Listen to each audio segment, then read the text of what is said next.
அனைவருக்கும் வணக்கம். இன்றைய பதிவு என்ன பார்த்தீங்கன்னாக்கா, உங்களால 100 கோடி, 200 கோடி, 10 கோடி சம்பாதிக்க முடியுமா? முடியாதான்றதெல்லாம் ஒரு கேள்விக்குறி இருந்துகிட்டே இருக்கும். நாமெல்லாம் முன்னேற மாட்டோமா? நம்ம குழந்தைகள்லாம் ஒரு பெரிய அளவுக்கு வாழ்வதற்கு வழிவகை செய்ய முடியாதா? இப்படி ஏக்கம் நெறைய இருக்கும். அதுக்கு ஒரு சின்ன எளிய தீர்வு சொல்றேன் பாருங்க.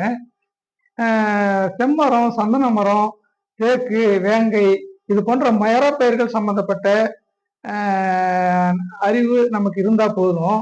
ஒரு மரம் 20 வருஷம், 25 வருஷம், 30 வருஷம் கூட ஆகலாம். ஒரு சின்ன குழந்தை வச்சிருக்கீங்கன்னு சொன்னா, உங்க வீட்ல தோட்டம் இருந்ததுன்னா, அவசியம் ஒரு 10 கன்றுகள் இதுல ஏதாவது செம்மரம்லாம் பார்த்தீங்கன்னா, கோடிக்கணக்குல இன்னைக்கு போகுதுன்னு சொல்றாங்க. ஒரு டன் எல்லாம் பார்த்தீங்கன்னாக்கா, 10,00,000லேருந்து 1,00,00,000 வரைக்கும் போறதா சொல்றாங்க.